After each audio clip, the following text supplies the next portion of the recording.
Quand un film remporte un Oscar, vous pouvez penser qu'il est parfait. Mais croyez-moi, ce n'est pas toujours le cas. Beaucoup de films ont vieilli si mal que les gens pensent maintenant que les Oscars étaient truqués.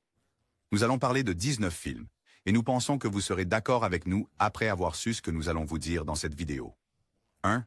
Le patient anglais. Le patient anglais raconte l'histoire de Laszlo de Almazy, Ralph Fiennes et Hannah, Juliette Binoche, dans une romance sur fond de guerre et de souffrance. Laszlo, gravement brûlé et marqué par une blessure dévastatrice, se retrouve sous les soins de Hannah, une infirmière compatissante qui s'occupe de lui alors qu'il lutte avec ses blessures physiques et son isolement émotionnel. Sur le papier, cette histoire d'amour et de guérison semble prometteuse, mais le film a finalement du mal à captiver son public. Malgré ses paysages magnifiquement filmés et ses performances sincères, le film semble souvent excessivement long et ennuyeux. Il traîne à travers une série de moments émotionnels prévisibles, sans offrir de nouvelles perspectives ou de rebondissements narratifs innovants pour rehausser le genre du drame romantique. De nombreux critiques et cinéphiles ont soutenu que Le Patient anglais a injustement volé un Oscar à des films avec des histoires plus captivantes et une exécution cinématographique plus riche. S'il n'avait pas été propulsé dans le circuit des récompenses, il aurait pu être considéré comme une entrée convenable, bien que sans inspiration, dans le genre. Au lieu de cela, sa reconnaissance par l'Académie est devenue un sujet de controverse, laissant le public se demander pourquoi il n'a jamais été jugé digne de tels éloges. Deuxième son de musique. Malgré sa popularité durable, la mélodie du bonheur ne tient pas aussi bien la route lorsqu'on la regarde avec un regard moderne. Les forces les plus notables du film sont indéniablement la performance captivante de Julie Andrews et ses chansons emblématiques, qui sont devenues une partie du tissu culturel. Cependant, le récit lui-même est une grande déception. L'histoire tourne autour des chanteurs de la famille Von Trapp et suit Maria alors qu'elle entreprend la tâche ardue de s'occuper de 7 enfants, tout en leur faisant découvrir les joies de la musique. Malheureusement, l'intrigue est faible et prévisible, avec une durée excessive qui rend souvent le film ennuyeux et peu engageant. De nombreuses scènes, bien qu'elles affichent des visuels impressionnants, ne parviennent pas à maintenir l'intérêt du spectateur, ce qui conduit à un sentiment de monotonie tout au long. Cette fatigue narrative est une part importante de la raison pour laquelle beaucoup pensent que la victoire aux Oscars du film était une grave erreur. Au lieu de reconnaître une œuvre d'innovation cinématographique durable, l'Académie a involontairement honoré un film dont les charmes superficiels ont survécu à ses mérites narratifs. Avec le recul, le triomphe du film aux Oscars apparaît moins comme une véritable réalisation artistique et plus comme une erreur de jugement regrettable, éclipsant d'autres films plus substantiels de son époque. 3. Shakespeare in Love. Shakespeare in Love reste un film apprécié par beaucoup, mais sa victoire en tant que meilleur film face à Il faut sauver le soldat Ryan déroute encore une partie importante de la communauté cinématographique. Le film, qui tisse une histoire fictive d'un jeune William Shakespeare, se concentre sur sa romance secrète avec une femme qui se déguise en homme pour obtenir un rôle dans l'une de ses pièces. De plus, il contient une intrigue secondaire impliquant une liaison illicite avec un personnage captivant interprété par Gwyneth Paltrow. Bien que le film regorge de charme, de dialogues spirituels et d'une réinterprétation ludique de la vie shakespearienne, son récit semble finalement artificiel et trop sentimental. Beaucoup de spectateurs aujourd'hui ont du mal à concilier sa victoire avec la profondeur et le poids de « Il faut sauver le soldat Ryan », un film largement considéré comme une œuvre de guerre révolutionnaire. Rétrospectivement, Shakespeare in Love semble avoir profité de la concurrence acharnée de son année, plutôt que de se distinguer par ses propres mérites. La décision de lui attribuer l'Oscar du meilleur film est souvent citée comme l'une des plus controversées de l'histoire des Oscars. Une victoire qui, pour beaucoup, symbolise la mauvaise évaluation de l'Académie. 4. Chicago. À l'époque, Chicago était une bouffée d'air frais sur un marché qui n'avait pas vu beaucoup d'adaptations de comédies musicales sur grand écran. Son énergie audacieuse et sa mise en scène innovante l'ont aidé à se démarquer. Lancement d'une tendance qui a vu les spectacles de Broadway se diriger vers les cinémas. Cependant, lorsque vous revoyez le film aujourd'hui, sa victoire pour le meilleur film aux Oscars demeure difficile à justifier.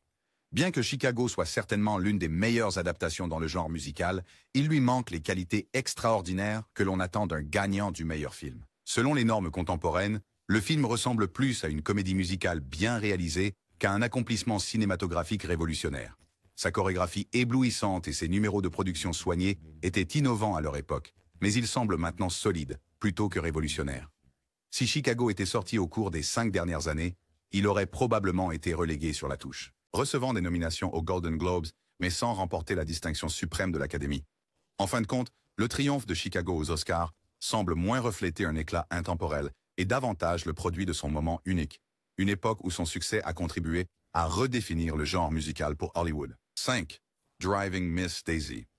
En considérant la victoire de Green Book l'année dernière, il semble que l'Académie n'ait pas tiré ses leçons de films comme celui-ci. Mais Driving Miss Daisy n'a pas très bien vieilli à cause de ses éléments racistes et de son arc narratif émotionnellement manipulateur. Il a également battu un film de Spike Lee qui était bien meilleur, ce qui n'aide pas sa réputation. Le film mettait en vedette Morgan Freeman dans le rôle de Hawk Colburn, le chauffeur d'une femme âgée nommée Daisy Worthington. Les deux deviennent de proches amis, et Daisy apprend lentement à être moins raciste. Ce n'est pas le meilleur concept pour un film. À l'époque, il était considéré comme révolutionnaire, mais il ne correspond pas bien aux normes d'aujourd'hui. Miss Daisy et son chauffeur a été le grand gagnant des Oscars, honorant les meilleurs films de 1989. En plus de meilleurs films, Jessica Tandy a remporté le prix de la meilleure actrice. Meilleur scénario adapté et meilleur maquillage sont les deux autres catégories dans lesquelles il a triomphé. Le film raconte l'histoire d'une petite vieille dame blanche, Miss Daisy, qui développe une amitié inattendue avec son chauffeur noir, Hawk Colburn, Morgan Freeman. Dans le processus, ses opinions archaïques sur la race fondent progressivement. À tous égards, Driving Miss Daisy est un film sûr sur la race. Il laisse entendre qu'il y a des réponses faciles au racisme et il ne présente jamais le sectarisme ou l'intolérance autrement que de manière douce, adaptée à un jeune public. En d'autres termes, c'est en quelque sorte une supercherie, un film conçu pour que les personnes blanches se sentent bien dans leur peau. Soulignant ce fait, le film a remporté l'Oscar du meilleur film, tandis que Do the Right Thing de Spike Lee, considéré par la plupart des spécialistes du cinéma comme l'œuvre cinématographique définitive sur le sujet, n'a même pas été nominé. Celui qui a abordé le racisme avec audace a été écarté, tandis que celui qui l'a traité avec douceur a remporté l'or. Cela semble de plus en plus déroutant chaque année. 6e Crash. Au moment de sa première, Crash n'était jamais un film apprécié, et aujourd'hui, il est encore plus méprisé. Le film, qui entremêle plusieurs récits sur la race, la famille et le genre dans Los Angeles après le 11 septembre, présentait un ensemble talentueux, y compris Sandra Bullock, Don Cheadle, Thandau Newton et Matt Dillon. Pourtant, lors d'un second visionnage, sa surdité de ton devient manifestement évidente. Les personnages sont réduits à de grossiers stéréotypes et beaucoup des figures les plus répugnantes du film existent uniquement pour infliger de la souffrance, perpétuant des clichés dépassés et nuisibles. D'innombrables essais en ligne dissèquent pourquoi Crash est profondément imparfait, consolidant son statut comme l'un des lauréats du meilleur film les plus détestés. Sa victoire aux Oscars en 2005, un choc inattendu face au favori Brokeback Mountain, souligne encore plus sa nature problématique. Bien que certains aient initialement loué les observations du film sur les préjugés, de nombreux critiques ont soutenu que la vision limitée du réalisateur Paul Haggis n'a pas réussi à capturer authentiquement les expériences des personnes de couleur. À l'ère de Black Lives Matter, avec les héritages tragiques de George Floyd et Trayvon Martin, nous rappelant vivement le racisme systémique, la représentation excessivement édulcorée du film de la bigoterie apparaît superficielle, naïve et même offensante. Même Thandie Newton a fait remarquer que Crash a neutralisé la colère très réelle que ressentent les Afro-Américains. 7. Danse avec les loups. 1990. Danse avec les loups est souvent cité comme le film ultime du sauveur blanc, et sa réputation n'a fait qu'empirer depuis sa sortie en 1990. Le film suit un soldat de la guerre de sécession qui se retrouve désabusé par son ancienne vie après avoir rencontré un groupe d'Indiens Lakota. Tellement ému par leur mode de vie qu'il choisit d'abandonner son ancienne identité, il est finalement accepté dans leur communauté et reçoit le nom de Danse avec les loups. Cette nouvelle identité, censée symboliser son intégration dans leur culture, devient le pivot narratif central du film. Cependant, ce qui commence comme une exploration de la compréhension interculturelle se défait rapidement. La promesse du film d'une véritable transformation est sapée lorsque l'histoire du soldat prend un tournant inattendu et complexe. Il tombe amoureux d'une autre femme blanche, une tournure qui non seulement contredit son immersion précédente, mais détourne également l'attention de la perspective indigène. Ce détour narratif contribue au sentiment global de manque de cohérence du film, laissant de nombreux spectateurs questionner sa cohérence et son objectif. Finalement, bien que Danse avec les loups ait autrefois captivé le public par son vaste panorama et son voyage émotionnel, sa dépendance aux tropes dépassés, de plus en plus problématique aux yeux modernes. 8. Braveheart, 1995. À ce jour, Braveheart est largement considéré comme l'un des pires lauréats de l'Oscar du meilleur film de tous les temps. Le film est largement considéré comme une plaisanterie au sein de la communauté cinématographique. Même les critiques modernes ne comprennent pas nécessairement comment ce film a pu avoir un tel impact sur les votants de l'Académie pour remporter le plus grand prix de la soirée. Pour aggraver encore la situation, la carrière de Mel Gibson a plongé depuis qu'il a été publiquement dénoncé comme raciste à plusieurs reprises. Braveheart n'était pas un bon film par quelque imagination que ce soit. C'était kitsch, exagéré, et essentiellement un film à grand spectacle qui aurait probablement gagné un Razzie s'il était nominé aujourd'hui. 9. American Beauty, 1999. Sam Mendes est un réalisateur de films assez populaire, mais American Beauty était une erreur. À l'époque de sa création, beaucoup de gens pensaient que le film était incroyablement audacieux et révélateur du talent de Mendes et de Kevin Spacey. De nos jours, ce nom est associé à une réputation bien différente et plus sombre. Et ce film n'aide pas les choses. L'ensemble du film repose sur le fait que le personnage de Spacey est sexuellement attiré par une adolescente mineure et veut la manipuler pour être avec lui. C'est un comportement de prédateur, mais ce n'est pas vraiment traité comme tel dans le film. Ensuite, vous pouvez ajouter l'homme homophobe d'à côté et le sexisme fréquent du film pour réaliser à quel point il a mal vieilli. Dix. Autant en emporte le vent, 1939. Autant en emporte le vent a longtemps été considéré comme l'un des meilleurs films de tous les temps par de nombreux critiques et listings professionnels de films à Hollywood. Peut-être qu'à l'époque où il est sorti, cela avait plus de sens. Mais de nos jours, ce film échoue lamentablement lorsqu'on considère à quel point il a mal vieilli. Autant en emporte le vent est un film rempli de représentations désuètes et extrêmement offensantes des personnes noires. Le est indéniablement raciste, et il contient également une représentation d'un viol conjugal. À l'époque, la scène en question entre la romance principale du film, Scarlett et Rhett, n'était pas considérée comme forcée en raison de leur mariage. Évidemment, la société a évolué pour comprendre le concept maintenant. Autant en emporte le vent est un classique épique qui a reçu 8 Oscars. Meilleur film, meilleure actrice dans un second rôle, meilleur réalisateur, meilleur scénario, meilleure photographie, meilleure direction artistique et meilleur montage. C'est certainement une récolte impressionnante pour le film, qui dépeint la romance entre la belle du Sud Scarlett O'Hara, Vivien Leigh, et le profiteur Red Butler, Clark Gable. Leur relation se développe sur fond de guerre de sécession et de reconstruction. Peut-être que la façon la plus simple d'expliquer la nature problématique de Autant en emporte le vent est de dire qu'il est sorti à une époque très différente. Les représentations raciales en 1939 n'étaient pas aussi précises ou politiquement correctes qu'elles le sont de nos jours. Il a longtemps été accusé d'ignorer l'esclavage et ses horreurs pour se concentrer plutôt sur les Blancs. De même, il est impossible d'ignorer le jeu du film avec des stéréotypes racistes. Le plus notable est que la gouvernante noire de Scarlett, Mamie, Hattie McDaniel, n'a pas de fonction propre. Elle est simplement là pour aider l'arc de Scarlett à atteindre sa conclusion. 11. Sandra Bullock de The Blind Side a remporté l'Oscar de la meilleure actrice pour The Blind Side. Elle joue Lee Ann Thioey, une femme qui, avec son mari, Sean Tim McGraw, adopte Michael O'Hare, un adolescent noir sans abri. En vivant sous leur toit, Michael améliore ses notes et devient une star du football, finissant par entrer dans la NFL. Le film se veut être une histoire inspirante de la misère à la richesse. Bien qu'il ait été un grand succès, certaines personnes ont été offensées, et leurs raisons semblent justifiées avec le recul. The Blind Side ressort le cliché du sauveur blanc, avec les deux O'Hare présentés comme des caucasiens nobles directement responsables du succès du jeune homme noir. Étrangement, Michael O'Hare n'est pas le personnage principal, c'est Leigh Ann.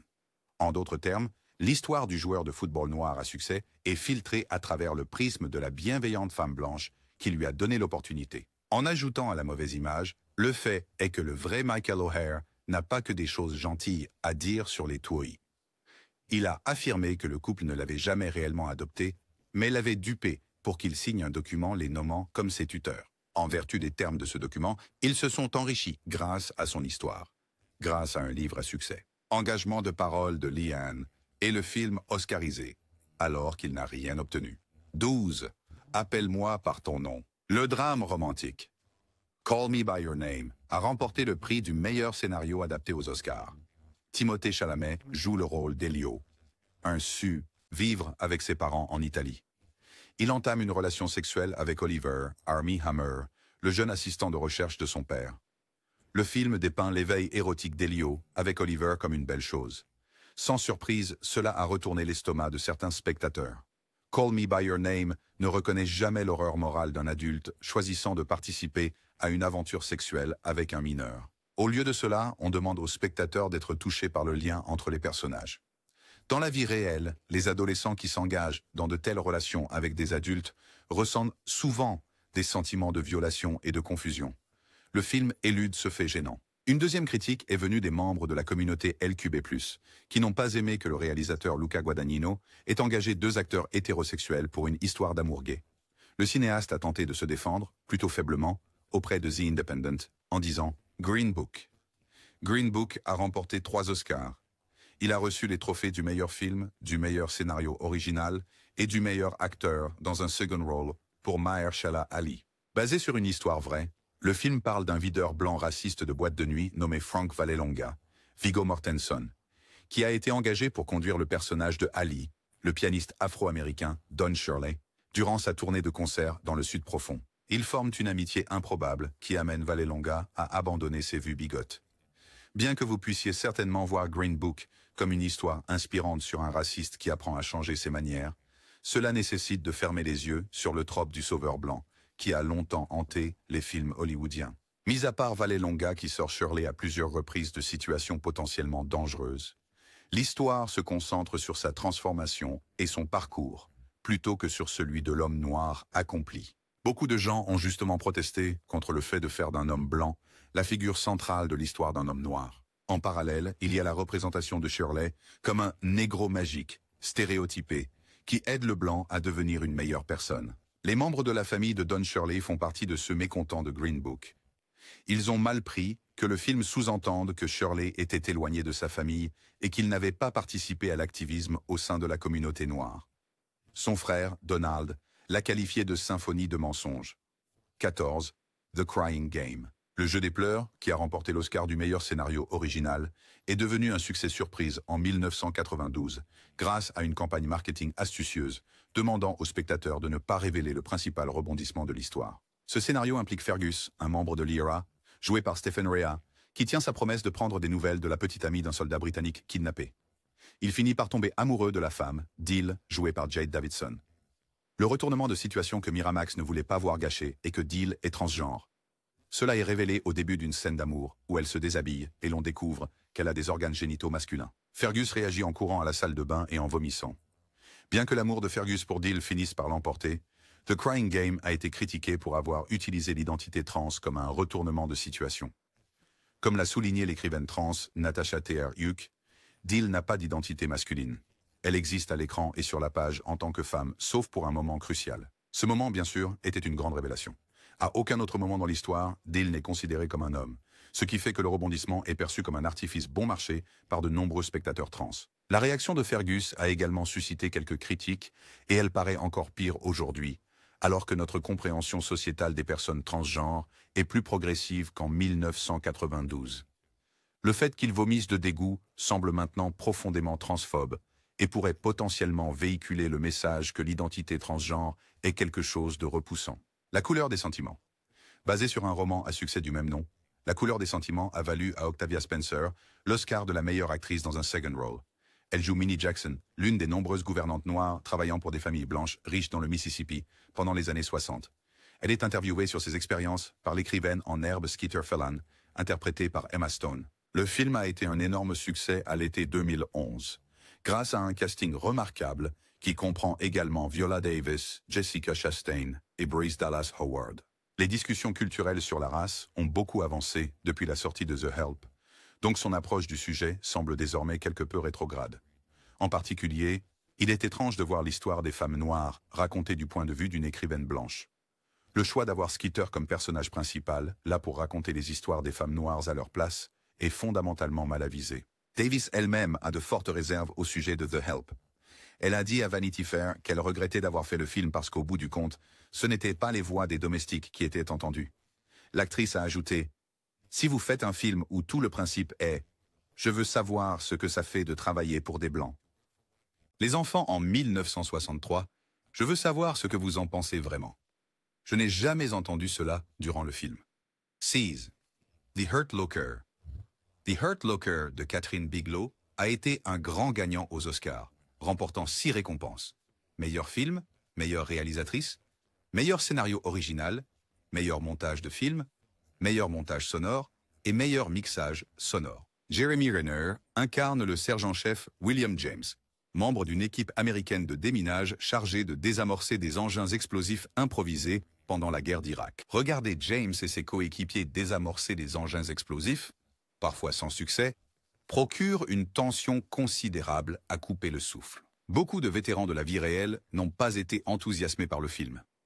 Parmi leurs plaintes figurait un manque de réalisme. Paul Rieckhoff, un officier de l'armée qui a travaillé avec des unités de déminage pendant la guerre d'Irak, a critiqué The Hurt Locker pour avoir suggéré que des soldats pourraient s'approcher d'un IED et le démonter manuellement, affirmant que des robots et d'autres moyens de déclencher une explosion contrôlée seraient utilisés à la place. Rieckhoff a qualifié le film de version hollywoodienne sensationnalisée de la façon dont les membres de l'équipe de déminage opèrent. Une autre critique adressée au film est qu'il présente les soldats sous un jour négatif, les faisant paraître imprudents. Un vétéran, le sergent-chef Jeffrey S. Sarver, a même poursuivi les créateurs de The Hurt Locker, affirmant qu'il était l'inspiration pour le personnage de James et que le film le faisait passer pour un accro à la guerre qui aurait une fascination morbide pour la mort. 17. 3 Billboards Outside Ebbing, Missouri. 3 panneaux publicitaires à la sortie d'Ebbing, Missouri a remporté 2 grands prix d'interprétation. Frances McDormand a remporté le prix de la meilleure actrice pour son rôle de Mildred Hayes, une mère en colère qui tente de faire honte au chef de la police locale afin qu'il fasse plus pour retrouver l'homme qui a violé et tué sa fille. Sam Rockwell a remporté le trophée du meilleur acteur dans un second rôle pour son interprétation de Dixon, un policier raciste. Dixon est la partie problématique du film. Bien que 3 Billboards ait reçu de nombreuses critiques élogieuses, il a reçu tout autant de critiques de la part de ceux qui estiment qu'il banalise le racisme. Mis à part des commentaires ouvertement bigots, Dixon abuse physiquement des prisonniers noirs. À la fin de l'histoire, il semble obtenir une rédemption non méritée quand il rejoint Mildred pour tuer un homme qui n'a probablement pas agressé sa fille, mais a certainement agressé quelqu'un. Les spectateurs sont essentiellement priés de pardonner ce bigot, bien qu'il ne fasse jamais rien de concret pour changer ses manières. Ce qui aggrave la situation, c'est le cadre du Missouri. Une des villes de cet État, Ferguson, a été le théâtre de manifestations massives après la mort de l'adolescent noir Michael Brown aux mains d'un policier blanc. Un film présentant une certaine sympathie pour un policier raciste du Missouri est aussi gênant que possible. 18. Philadelphie. Tom Hanks a remporté le premier de ses 2 Oscars consécutifs du meilleur acteur pour Philadelphie en 1993, qui a également valu à Bruce Springsteen un Oscar pour la meilleure chanson originale. Il joue Andrew Beckett, un avocat gay licencié de son cabinet, après que les associés découvrent qu'il a le sida. Denzel Washington est la co-vedette en tant que Joe Miller, l'avocat qui l'aide à déposer une plainte pour discrimination. Le film a été salué à l'époque pour être le premier grand film de studio à traiter de la crise du sida. De nombreux films ont abordé des questions concernant la communauté LGBTQ+, depuis 1993, et c'est là que réside en quelque sorte le problème de Philadelphia. Hanks est hétéro, et bien que sa performance soit excellente, il est difficile de nier que si un film de cette importance était réalisé aujourd'hui, un acteur gay serait sans aucun doute choisi pour le rôle. Surtout avec plus d'acteurs ouvertement homosexuels, il est difficile de justifier qu'un homme hétéro joue un personnage gay aussi important. Même Hanks est d'accord.